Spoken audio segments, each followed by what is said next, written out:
¿Sabías que el niño que ves en pinturas antiguas no se parecía en nada a un niño?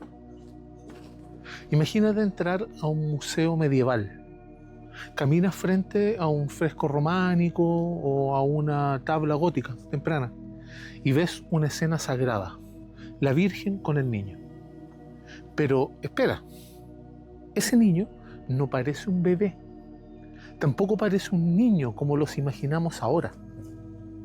Ese niño tiene cuerpo pequeño, pero si analizas las pinturas, la cara, la mirada, la postura es de adulto. Es como si alguien hubiera comprimido a un hombre de 40 años en un cuerpo de medio metro.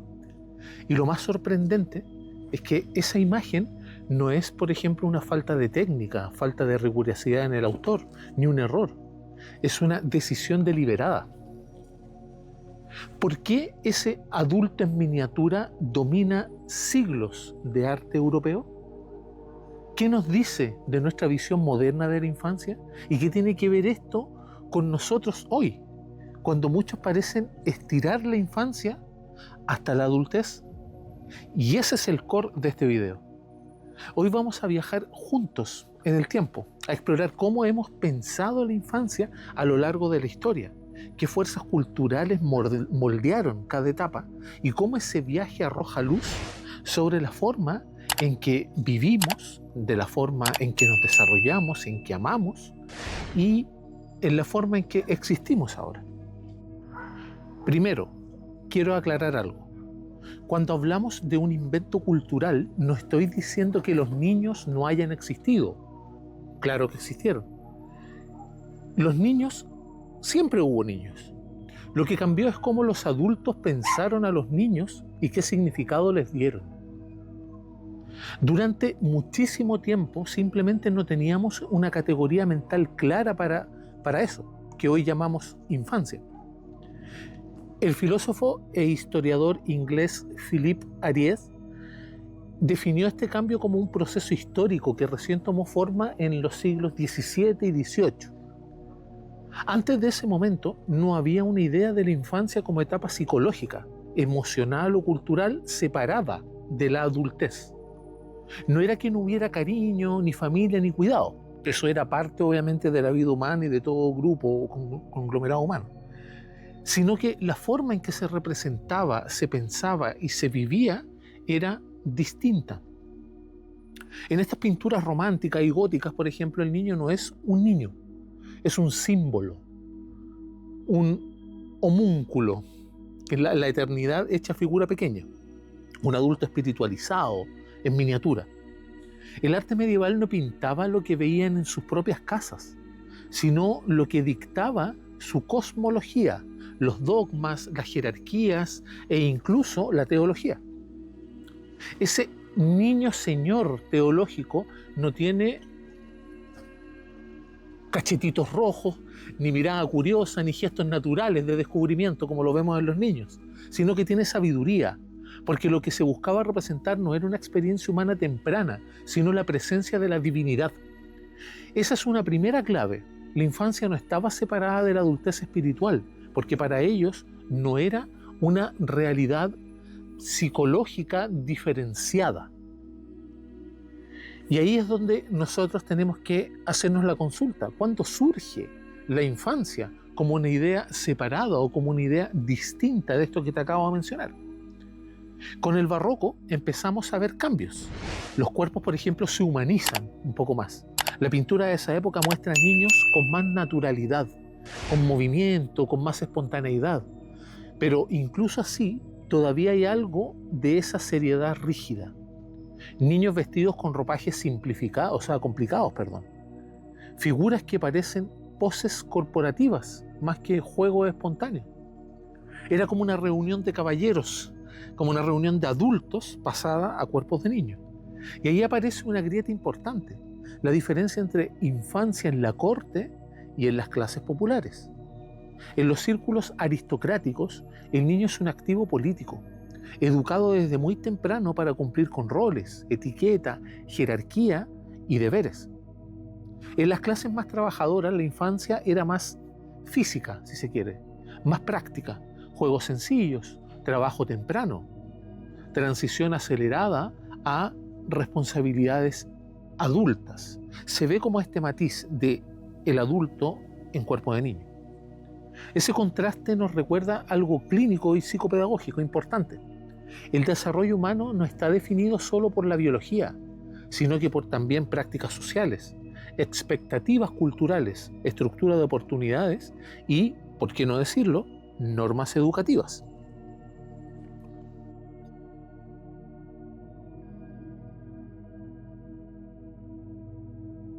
Y aquí es donde quiero mencionar a nuestro amigo Rousseau, Jean-Jacques Rousseau. Este gran quiebre llega con el siglo XVIII. Aquí no solo hay cambios estéticos, hay un salto más conceptual. Mira, piensa en esto. Hasta ese entonces, el niño no era un sujeto moral, emocional y psicológico autónomo. Era una representación funcional. Servía a un símbolo religioso, a un símbolo económico o a un símbolo social. Pero con pensadores como John Locke, por ejemplo, y sobre todo Jean-Jacques Rousseau, la idea del niño cambia radicalmente. El niño deja de ser un proyecto de hombre para convertirse en un ser con lógica propia, si se quiere. Rousseau, por ejemplo, escribió que la infancia era una etapa esencialmente diferente, con su propia calidad de experiencia. Ya no se veía al niño como un adulto potencial esperando destrezas, sino como alguien con un estamento, con dignidad psicológica. Eso lo cambió todo. Se valoraba la espontaneidad. La inocencia deja de verse como falta de experiencia y pasa a convertirse en virtud estética y también moral.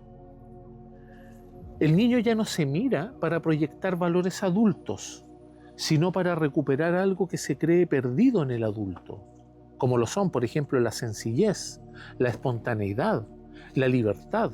La libertad no solo física, la libertad moral, como te lo mencionaba antes. En la pintura británica de la época, eso queda bastante claro.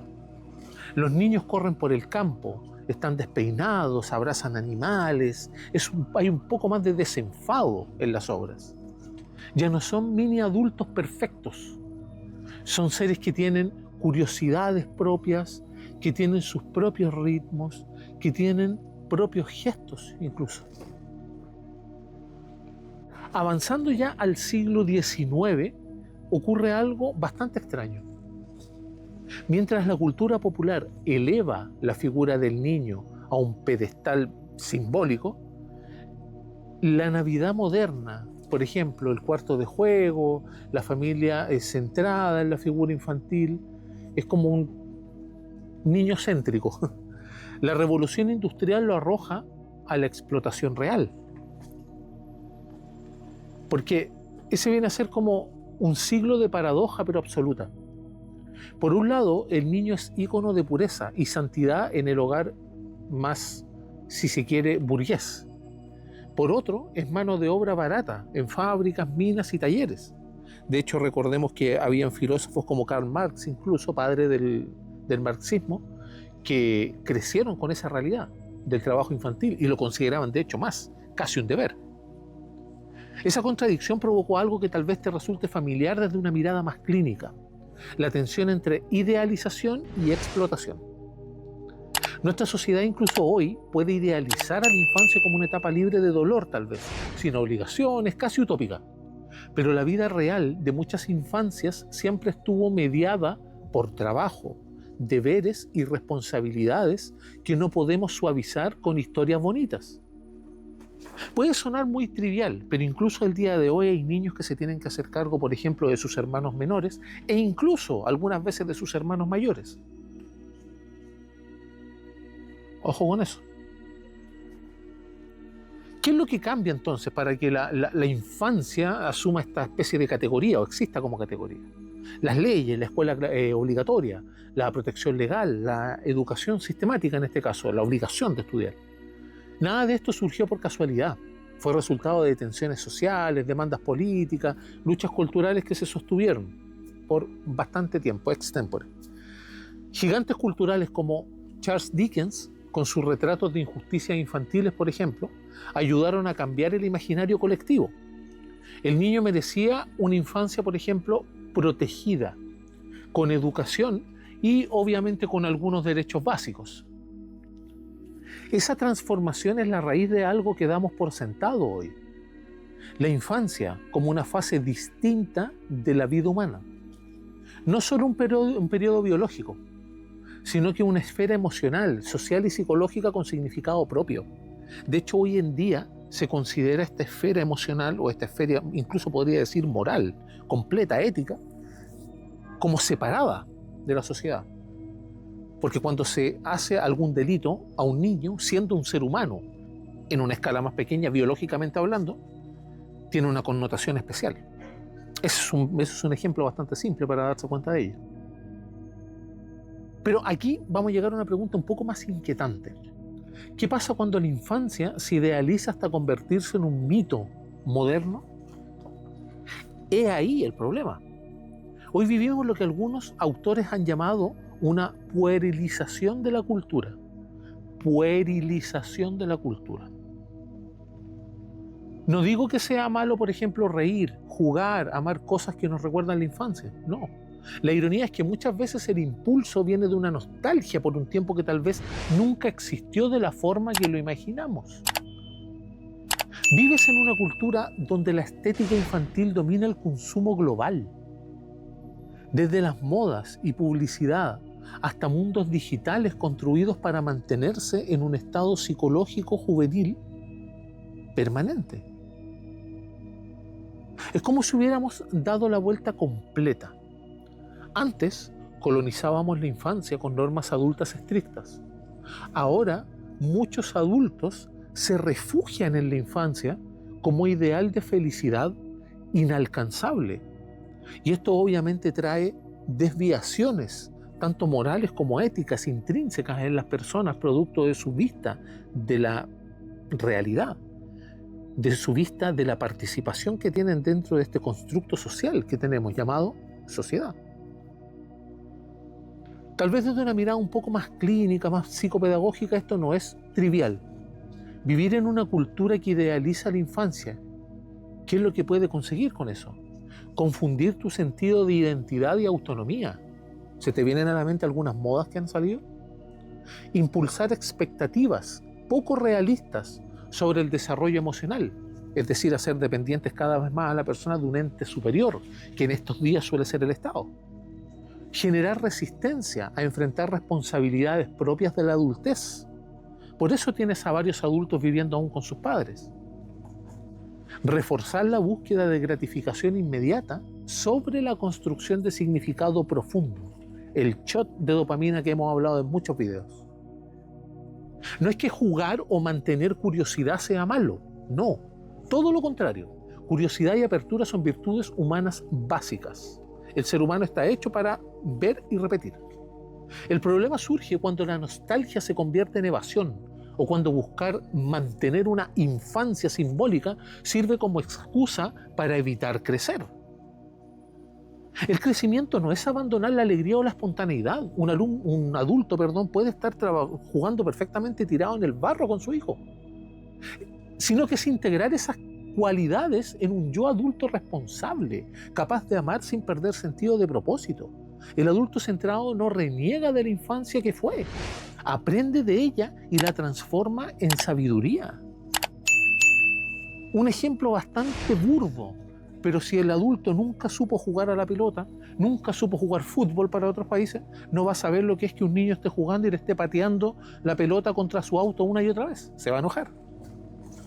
Pero piensa en esto sin culpa, sin juicio, solo con honestidad. Vivimos en una época donde mucha gente quiere crecer, pero no madurar. Quieren independencia, pero no responsabilidad. Quieren amor, pero sin vulnerabilidad. Y lo peor de todo, considero yo, quieren libertad, pero sin consecuencias. Quieren identidad, pero sin hacerse cargo de su propia historia. Es muy curioso En la Edad Media el niño era obligado a entrar al mundo adulto demasiado pronto. En cambio hoy el adulto está tentado a quedarse en el mundo infantil demasiado tiempo. Y aunque puede sonar extremo, esto se nota en cosas que son bastante simples. De hecho, muchos yo creo que se han dado cuenta. Por ejemplo, la relación con la frustración de estas personas. Postergación interminable de las decisiones que son verdaderamente importantes. Evitación del conflicto. Ojo con eso. Muchas veces se reviste de madurez, tal vez, o de mesura. El apego excesivo al entretenimiento también. Estos shots de dopamina constantes. El deseo de la gratificación inmediata. El uso de la nostalgia como un refugio emocional, como aislarse. La cultura actual nos invita todo el tiempo a volver a ser niños, pero rara vez, casi nunca, nos invita a convertirnos en adultos completos, es decir, con este niño integrado. No sé si se entiende, tú eres un adulto completo, pero tienes ese niño integrado, forma parte de ti. Ahí está la paradoja moderna. Tenemos más recursos de desarrollo personal que nunca, pero muchos menos modelos claros de adultez sólida, de adultez integrada, de adultez libre. ¿Perdió algo el mundo al inventar esta infancia moderna? La infancia eterna o el puer a eternus, el niño eterno, que también tengo un video en mi canal sobre eso, puede parecer bastante tierno, pero tiene un costo. ¿Qué es lo que perdió en este caso nuestro mundo, nuestra humanidad? La transición clara hacia la responsabilidad. El orgullo por convertirse en un adulto autónomo. Porque ahí yace la responsabilidad. ¿Y deriva en qué? En la libertad. En la práctica de la libertad. Perdió el valor simbólico del sacrificio, del deber, del aprendizaje difícil con rigor. También perdimos la comprensión de que la vida es más grande que la comodidad inmediata. En términos clínicos esto es bastante claro, porque afecta a la tolerancia y la frustración. La tolerancia a la frustración, perdón. El manejo emocional y la construcción de hábitos que sean estables. En términos ya un poco más filosófico, más estoico, afecta a la capacidad de cultivar la fortaleza interior, obviamente la va socavando día a día. Psicopedagógicamente hablando, distorsiona el desarrollo natural. El niño necesita ser niño, pero el adulto necesita ser adulto. La clave no es volver a la rigidez medieval ni idealizar la infancia. Es recuperar lo que a veces se habla y muchas veces se malentiende, la dignidad de cada etapa. La dignidad entendiéndose como lo que es de suyo propio a esa misma etapa, yéndome a términos casi legales. Ahora, ¿qué gana el mundo con este invento? Ganó bastante. Por ejemplo, los mismos derechos infantiles, el cuidado emocional, juego y creatividad y aprendizaje un poco tal vez más respetuosos, sin irse a los extremos. Protección contra la explotación, ahora es un delito. Espacios educativos pensados para el desarrollo cognitivo. Es decir, hay infraestructuras completas, procesos completos que se crean con este mismo propósito para el desarrollo cognitivo de un niño o determinado clúster de niños que tienen algún tipo de problema, por ejemplo. Afectos que no dependen solo de función o productividad, afecto por ser niño.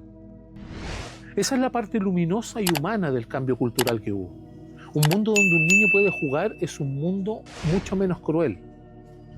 Un mundo que protege a la infancia es un mundo más civilizado. Y sí, el mundo se ha vuelto más civilizado. En Defendiendo la ilustración de Steven Pinker hay unos estudios que te invito a ver, los que son bastante interesantes. Pero como en toda evolución cultural, la virtud está en el equilibrio. Ni la dureza medieval, ni una infantilización moderna son, sino más que nada, un camino en el que cada etapa tenga su propio peso, tenga su belleza y tenga su propósito. Esos son como factores que completan este concepto de dignidad que te mencionaba. Y que significa ser adulto hoy. Ser adulto no es dejar de jugar, no es dejar de reír, no es volverse frío, no es apagar la imaginación ni volverse esclavo de la productividad. No. Ser adulto es otra cosa a la cual tal vez te puedo invitar. Es, por ejemplo, responder, aunque tengas miedo, hacerte cargo ante las circunstancias. Es sostener lo que amas, aunque cueste. Muchas veces conviene más salir arrancando que enfrentar tu realidad con valentía. Es también tener criterio propio, sin pedir permiso emocional a todos. Es hacerte cargo de lo que sientes, de no estar culpando a terceros. Es construir en vez de escapar. Elegir crecer, incluso cuando nadie te obliga. Yo considero que esta es como la parte más profunda del video. Aquí es donde aparece. El adulto verdadero integra al niño que fue. No lo abandona ni lo idealiza. Es parte de sí. Ese niño interno del que a veces se habla. El que jugaba, imaginaba, reía, exageraba, lloraba. Sentía. No necesita ser aplastado ni eternizado. Necesita ser escuchado, comprendido, llevado contigo en un camino adulto, porque su experiencia, sí, la del niño, importa. Un adulto sin niño interior se vuelve un desierto, seco. Un adulto preso de su niño interior se vuelve frágil. Un adulto que integra ambas partes se vuelve mucho, pero mucho más completo.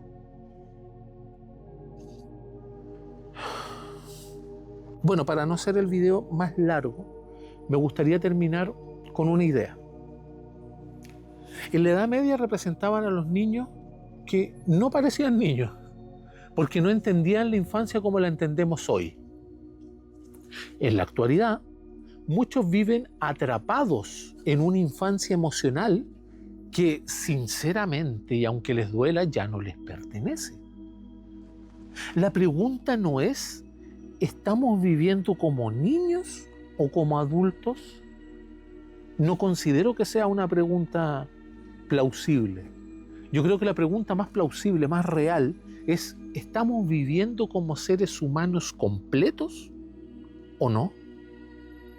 No se trata de escapar a la infancia, ni de negar obviamente la adultez, sino de crecer con raíz, con propósito, con un destino, con tu brújula clara.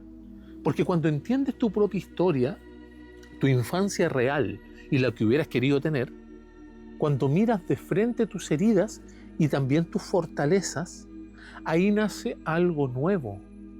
Nace una adultez consciente. Una adultez que no necesita máscaras infantiles ni severidades medievales. Solo necesita verdad. Y esa verdad, estimado televidente, es la que hace que la vida tenga dirección, un faro, un propósito interno, un porqué para poder levantarte cada mañana y para poder entender que estamos en una sociedad que de cierta manera en su praxis, en su práctica, premia eso. Hoy me desperté con una noticia de una persona que fue en una comuna de acá de Santiago, de Chile, fue a una comuna y empezó a increpar y a retar a unos niños que estaban jugando a la pelota, como se dice acá, fútbol en otros países tal vez, o balompié, en una plaza, disfrutando de su niñez. Pero esta persona fue ofuscadísima porque le habían pegado algunos pelotazos a su camioneta. Pelotazos, no piedrazos, no balazos, como estamos acostumbrados. Y remachó tirándole fuegos artificiales a los niños, en contra de los niños. Y ahí es donde uno se pregunta, ¿estamos exagerando la adultez? ¿Estamos exagerando la niñez? ¿O es que, como yo intento decirte en este video, debemos alcanzar una estabilidad, debemos alcanzar un equilibrio más justo entre ambos extremos? Piénsalo, déjame tu parecer en los comentarios.